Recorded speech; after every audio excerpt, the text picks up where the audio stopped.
कहानी का नाम भूतनी की वापसी। गांव में बसे हुए लोगों के बीच एक कहानी फैल गई थी कि गांव के पुराने हावड़े में एक भूतनी रहती है। ये भूतनी किसी को नहीं दिखती थी, लेकिन रात को उसकी आवाज सुनाई देती थी और उसके अस्तित्व का सबूत उसकी हर बार एक नई दास्तान के रूप में समर्पित किया गया। एक बार की बात है, गांव के नए ग्राम प्रमुख विक्रम और उसकी पत्नी सरिता ने गांव में एक नया घर बनाया।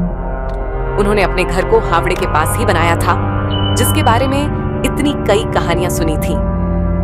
लोगों की धमकियां सरिता को बहुत डराती थीं, लेकिन विक्रम को यकीन नहीं था कि कोई ऐसा कुछ हो सकता है। एक रात विक्रम और सरिता अपने नए घर में सो रहे थे। बहुत देर रात हो गई थी जब एक भयानक आवाज से विक्रम को जगा दिया। उसने देखा कि वे दोनों के बिस्तर के पास एक भूतनी खड़ी है, जो उन्हें भारी आवाज में धमका रही थी। सरिता बहुत डर गई और विक्रम भी उस दृश्य से हैरान था।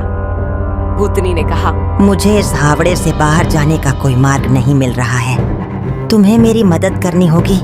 पर विक्रम और सरिता ने भूतनी से कहा, हम तुम्हारी मदद करेंगे, पर तुम्हें हमारे लिए कोई हानि नहीं करनी चाहिए। भूतनी ने वादा किया कि वह उन्हें किसी चीज से अचानक नहीं घेरेगी। विक्रम और सरिता ने भूतनी के साथ मिलकर उसे हावड़े से बाहर ले जाने का निर्णय लिया। उन तीनों ने मिलकर भूतनी के लिए एक रास्ता निकाला और उसे हावड़े के बाहर तक पहुंचाया।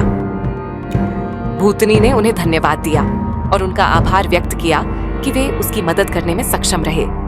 उसके बाद से भूतनी गांव के लोगों के लिए एक मित्र बन गई। विक्रम और सरिता ने भूतनी के साथ उनकी मित्रता बढ़ाई और उसे देखने का नया दृष्टिकोण दिया।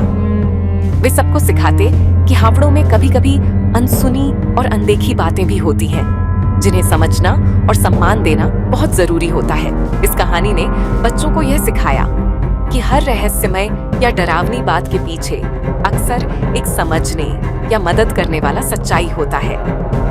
ये भी दिखाया कि अनजाने और अजनबी से मिलने वाले संदेशों को हमें ध्यान से सुनना चाहिए और उन्हें समझने का प्रयास करना चाहिए।